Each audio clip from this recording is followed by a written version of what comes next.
그래서 오늘 모셨습니다. 이 한국 현대사 문제를 정면으로 다루면서 매회 청취자가 200만 명을 넘는 인기를 누렸었죠. 팟캐스트 EJ. 지난 2월 23일로 끝을 일단 냈는데요. 그 진행자 이동형 작가를 오늘 초대해봤습니다. 어서 오십시오. 네, 반갑습니다. 이동형입니다. 처음 시작한 게 언제였죠? 2012년 7월에 처음 시작했죠. 거의 만 5년, 4년 6개월 정도 했네요. 그때 어떤 의도로 이걸 시작하시게 됐습니까? 처음에는 제가 사실은 경북 안동 출신이었는데 인터넷에 글을 연재했던 게 책으로 엮어져서 굉장히 좀 인기를 끌었어요. 그래서 네. 전업 작가를 하려 서울 올라왔는데 두 번째 책이 신통치가 않았거든요. 네. 그러다 보니까 시간이 너무 많더라고요.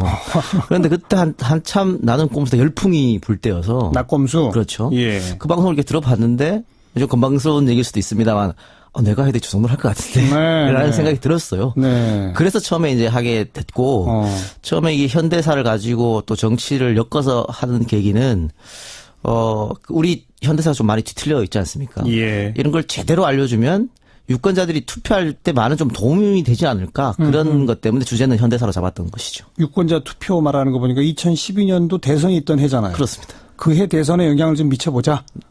그렇죠. 네. 그 영향을 실제 미쳤어요? 저희가 7월에 시작했으니까 대선은 12월에 있었지 않습니까? 불과 5개월. 5개월 정도 했는데 네. 처음에는 다운로드 수가 한 50회 이렇게 됐었는데 그렇죠. 그렇죠. 12월 달쯤 됐을 때 100만 다운로드를 했었거든요. 꽤 많이 들으셨고 예. 어느 정도는 영향을 미쳤다고 자부하고 있어요. 예. 제목을 EEJ라고 붙인 이유는 뭡니까? 같이 했던 친구가 지금 상지대 교수로 있는 이종우 박사인데 네. 그러니까 두 명의 저도 이제 이 씨고 두 명의 이 씨가 또 한 명의 이 씨를 제압한다 이런 뜻이어서 당시 MB 정권이었고 이렇게 했기 때문에 좀 재미있게 제목을 만들어 보자. 예. 또 중의적 표현도 있고요. 그래서. 예. 현대사를 어떤 식으로 다뤘죠?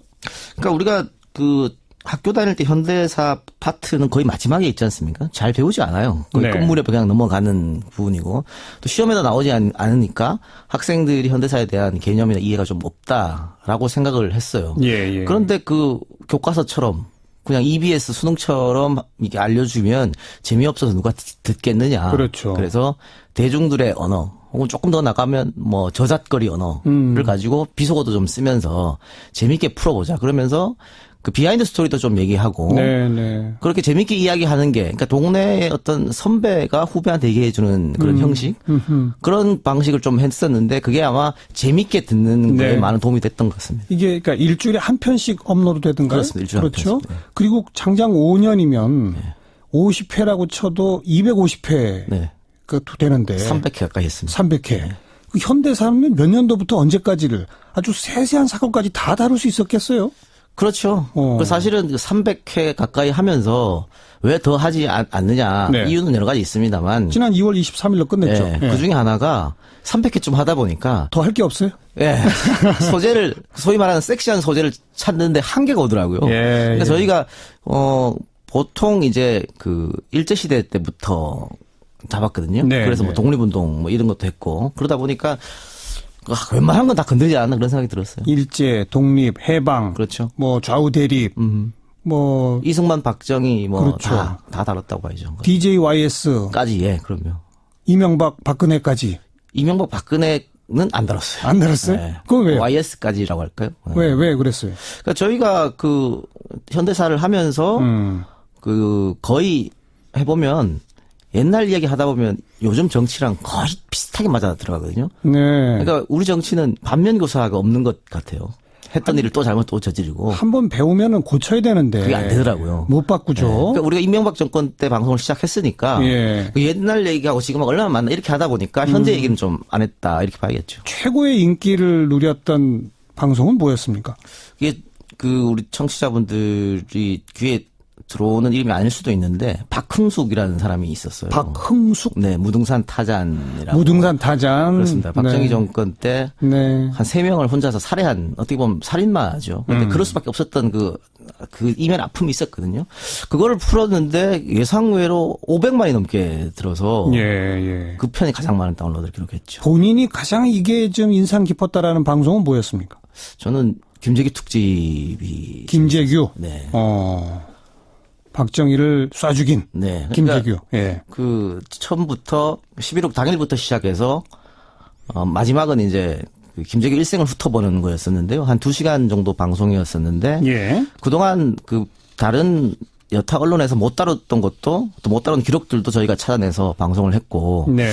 과연 이 사람이 준비를 했었던가 아니면 그냥 즉흥적으로 했었던가 정말 민주주의에 관심이 있었던가 아니면은 차지철에 대한 어떤 불신과 그런 것 때문에 사건을 저질렀을까 이런 거 다양한 면으로 분석했었는데 예. 그 편이 우리 청취자분들도 그 댓글도 정말 폭발했고 너무 반응도 좋아서 굉장히 그게 기억에 남습니다. 이동영 작가의 결론은 뭐예요?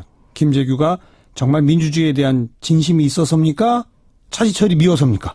저는 반반이라고 결론을 내렸어요. 반반. 네. 그러니까 좀 특이한 중앙정보부장이었죠. 중앙정보부장은 민주주의를 신경 쓸 필요 없거든요. 그냥 오로지 예. 내가 모시는 사람, 그 사람 소위 말하는 주군이죠. 예. 그 사람 심경만 안 건드리면 되는 거였는데 예. 그 이 사람이 사실은 그 서도 같은 것도 보면 민주주의라는 서도를 굉장히 좋아했습니다. 네. 그리고 그 CIA 비밀 그룹 봐도 민주주의에 심취했던 중앙정보부장이다. 그런 기록도 있거든요. 그런 거 봤을 때는 그 본인 마음속에 그런 정도는 어느 정도는 있었던 것 같아요. 최후 변론도 보고 그러면. 근데 네. 그때 마침 여러 가지 사건이 겹치면서 또 즉흥적으로 일어나지 않았나 그런 생각이 들어요. 네.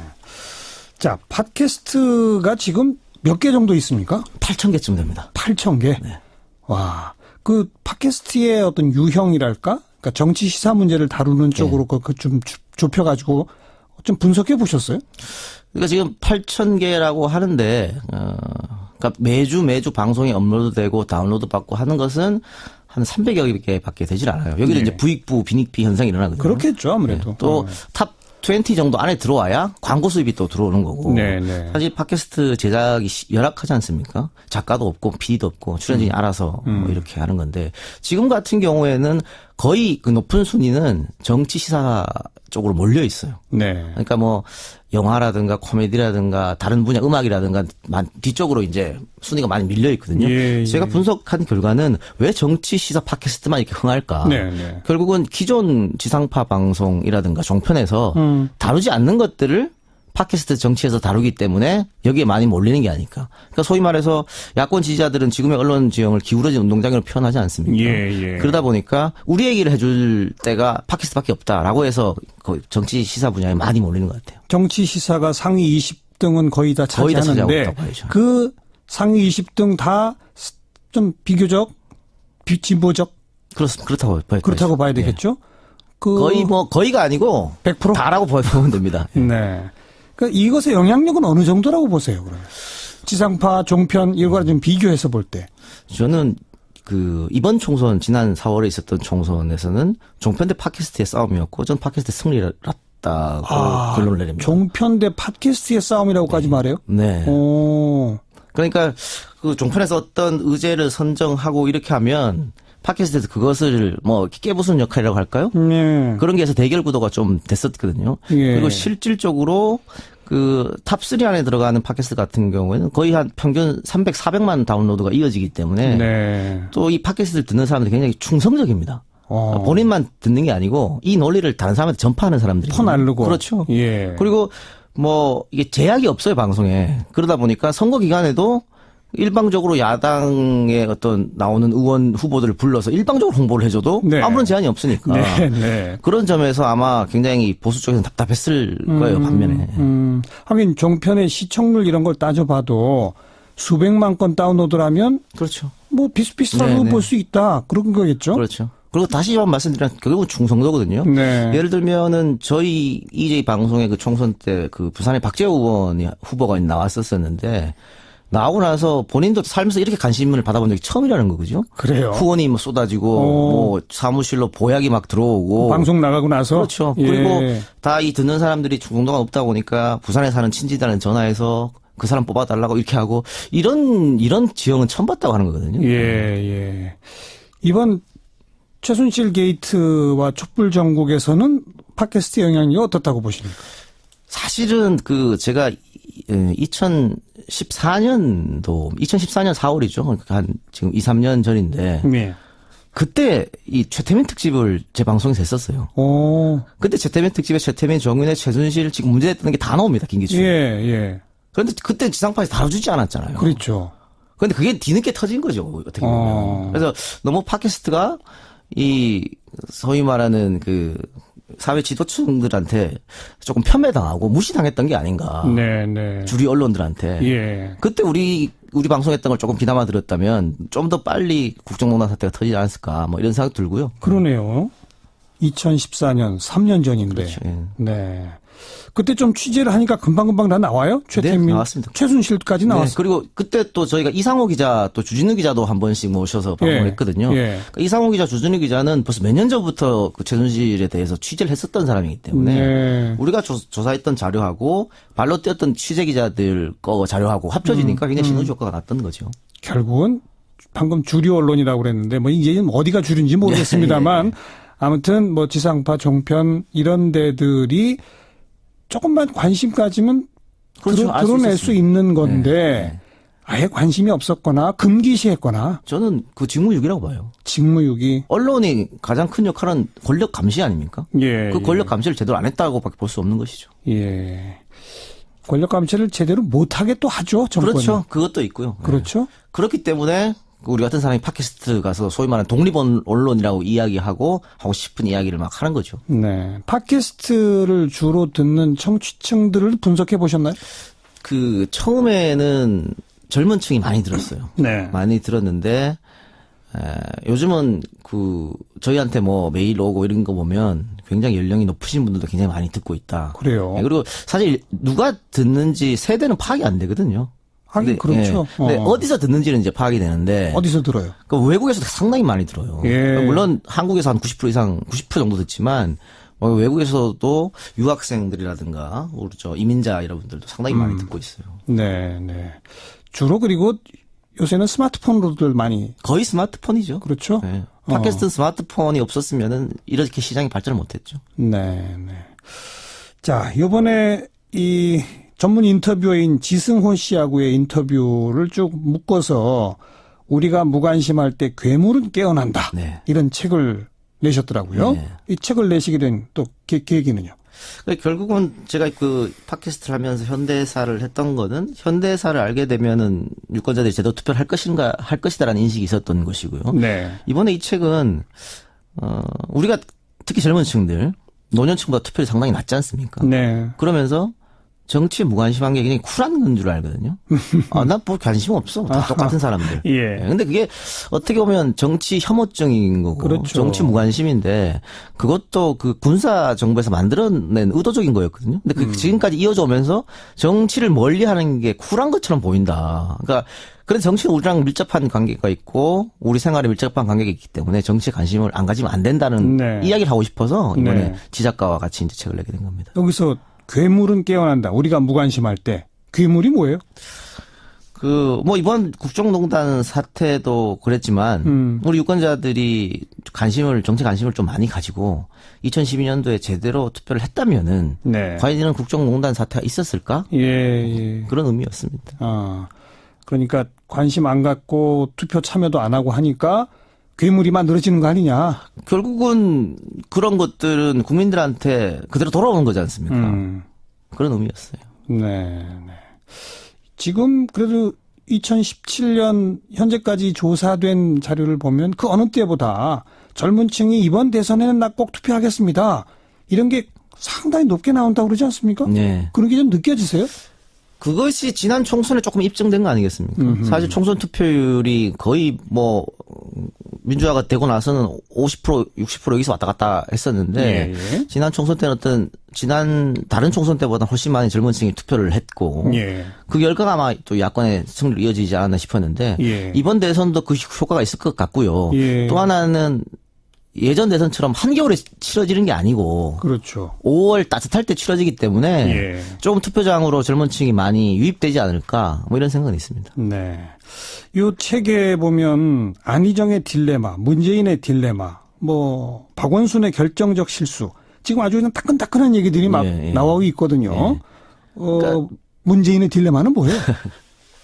그러니까 문재인 대표 같은 경우 오랫동안 준비를 한 거 아니겠습니까? 그렇죠. 그리고 재수생이고 노무현의 자산 이런 거 다 물려받았고 그러다 보니까 이 문재인을 지키려고 하는 극렬 소위 팬층이 두텁거든요. 네, 네. 그 사람들이 아니었으면 문재인은 여기까지 올지도 못했습니다. 예. 그런데 지금 이 선거 국면에 접어들어서 그 극렬 지지층이 과연 100% 문재인한테 도움이 될까? 네. 그건 또 아니라고 볼 수 있죠. 왜냐하면 지금 당장 왜 언론에서 여론조사하면 오자구도니 뭐 양강구도니 하면서 안철수 후보가 갑자기 뛰어 올라오는 모습이 보이잖아요. 예, 예. 그런데 그게 이재명 지지자, 안희정 지지자가 사실은 경선 과정에 상처를 좀 입어서 그쪽으로 많이 빠져나간 게 있거든요. 예. 그런 모습들을 감하면 예. 그런 게 가장 좀 딜레마가 아닌가. 열성적 지지층이 오히려 그렇죠. 부담이 될 수도 있다. 네, 가능성이. 요즘 이제 정치권에 많이 회자되는 게 그 문자 폭탄 아닙니까? 네, 네. 그런 게 오히려 문재인의 발목을 잡을 수도 있다. 그러니까 그게 가장 큰 자산이라고 볼 수 있는데 역으로 말하면 그럴 수도 있다는 거죠. 그래서 이제 딜레마라고 제가 표현한 건데 네. 제가 사실 뭐 이게 서술을 하는 작가 입장이지만은 또 뭐 정 선생님께서 더 잘 아시겠지만 글만 써가서 먹고 살 수 있는 그런 시대가 아니지 않습니까? 그래서 정치평론을 좀 해요. 예, 예. 정치평론을 하다 보니까 그 챕터에 그런 것들이 다양한 것들이 들어가 있는 거죠. 지금 이제 오자이면서 양강구도로 출발하고 있는데 어떻게 흘러갈 거로 보세요? 그 제가 그 책을 2월 달에 인터뷰했거든요. 올 2월 달에. 네. 근데 저는 그 책이 양강구도가 될 것이라고 썼습니다. 그게 왜 그러냐면 그 지금의 다자구도로 흘러가면 민주당이 굉장히 유리할 수밖에 없는 네. 상태거든요. 그렇기 때문에 반민주당 반문재인을 하기 위해서는 반대쪽에 있는 사람들은 양강구도로 갈 수밖에 없는 거예요. 그리고 언론도 그렇게 만들어가야 재밌잖아요. 네, 네. 그러니까 그런 게 지금 유기적으로 섞여서 그렇게 지금 나오고 있는데 그런데 현실적으로 양강구도 가능할 것인가? 양강구도가 가능하려면은 자유한국당이나 바른정당 후보들이 사퇴를 하거나 한 사람으로 단일화를 해줘야 되는 거 아닙니까? 그렇죠. 안철수 후보 쪽으로. 예. 그게 가능할 것인가? 예, 예. 전 어렵다고 봅니다. 어렵다. 네. 그럼 결국은 다자구도는 소멸되지 않는다. 그렇습니다. 예. 그러니까 다자 속에서의 양강은 갈 가능성은 있다. 그거는 계속해서 나올 텐데 여론조사 공표 금지 기간이 있지 않습니까? 마지막 일주일. 예. 예. 그때까지 아마 그렇게 갈 텐데 실질적으로 투표는 결국 다자구도 쪽으로 결론이 나지 싶어요. 그렇다면 현재 상태로 봐서는 더불어민주당의 승리 가능성이 높죠. 여전히 높다. 예, 현재 상태 그렇습니다. 안철수 후보의 이 어떤 비약적인 성장이 역전시킬 가능성은 아무래도 부족하다. 안철수 후보가 지금 높은 지지율을 받는 것은 안철수 후보를 좋아해서 찍어주는 사람도 있지만 네. 반면에 문재인이 싫어서 옮겨가는 사람들이 더 많다고 좀 보여지거든요. 네, 네. 그분들은 적극 투표층은 아니에요. 아. 결국은 투표장에 많이 가서 찍는 사람이 이기는 건데 예. 내 저 사람이 싫어. 그래서 이쪽 사람을 찍는데 그 사람들이 과연 적극적으로 투표장에 가서 투표를 할 것인가. 아하. 이 부분에 대해서는 조금 생각해 볼 필요가 있는 것이죠. 여론조사가 오면 안철수가 좋지. 그렇게 이해하지만. 말을 그렇죠. 하는데 네. 정말 가겠느냐. 그렇죠. 좋습니다. 자, 이제 뭐 현대사를 다루는 부분 더 이상 할 것도 없고 해서 이제 그만두었다라고 하셨는데, 그러나 사실 5년 전 2012년에 이걸 만드실 때도 사람들이 좀 현대사를 알면 제대로 투표할 것 같아서라고 했잖아요. 예. 그럼 정작 지금이 제일 중요한 시기 아니에요? 그렇죠. 그렇게 얘기를 많이 하세요. 예. 그리고 저희도 2017년 12월까지 방송을 하겠다고 예고하고 지금 5년 동안 한 건데 예.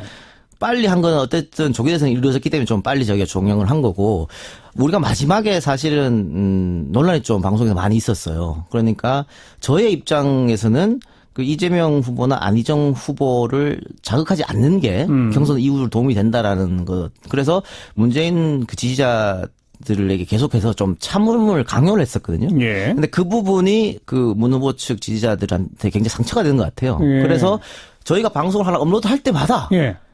그 야권 진영에 있던 지지자들끼리 서로 싸우는 네. 형성이 일어나서 이게 과연 내가 정권 교체에 도움이 되는 일을 하고 있는가? 이런 생각이 또 들더라고요. 그래서 가감 여기서 접는 게 도움이 되는 것이다 생각해서 접었은 거죠. EJ 시즌 2는 안 합니까? 전혀 생각이 없습니다. 왜요? 제가 일단은 너무 지쳤고요. 저희가 아까도 말씀드린 스텝이 없어요. 네, 작가도 없고, 네. 뭐 스크립터도 없고, 네. PD도 없고 하다 보니까 제가 자료조사하고, 제가 원고 쓰고, 다음날 제가 편집하고, 녹음하고, 일주일에 한 3일을 뺏기다 보니까, 네. 그렇다고 해서 이걸로 해서 뭐 큰 수입이 있는 것도 아니고, 예. 너무 힘들어서, 예. 당분간 없습니다. 예. 그럼 앞으로 계획은요? 근데 지금 제가, EJ를 하지 않을 뿐이지, 다른 팟캐스트 한 3개를 하고 있어요. 물론 뭐, 그 3개를 다운로드를 다 합쳐도 EJ한테 안 됩니다. 그만큼 EJ가 영향이 근데 그 다른 컸는데. 팟캐스트에는 그냥 출연하는 거죠? 직접 제작은 아니죠. 그것도 제작합니다. 제작을 하세요? 네. 그러다 그러다 보니까 다른 책도 신경이 좀 써야 되고 그래서 지금 현재는 그건 상관없어요. 주제가 뭡니까? 그건 현대사 뭐 이런 딱딱 뭐 하나는 젊은 친구들이랑 그 젊은 세대가 정치에 조금 더 관심을 가졌으면 하는 그런 마음이 사는 거고요. 예. 또 다른 하나는 그 민주당에서 팟캐스트를 운영하는데 저한테 제작을 맡겨서 제가 하고 네, 있는 거고. 네. 또 하나는 얼마 전에 조금 논란이 됐던 손혜원 의원의 어떤 그 노무현 전 대통령 발언. 아. 사실 제가 만든 방송에서 나온 거였거든요. 아, 예. 그 정청래 의원, 손혜원 저하고 이렇게 지금 3개 하고 있어요. 예.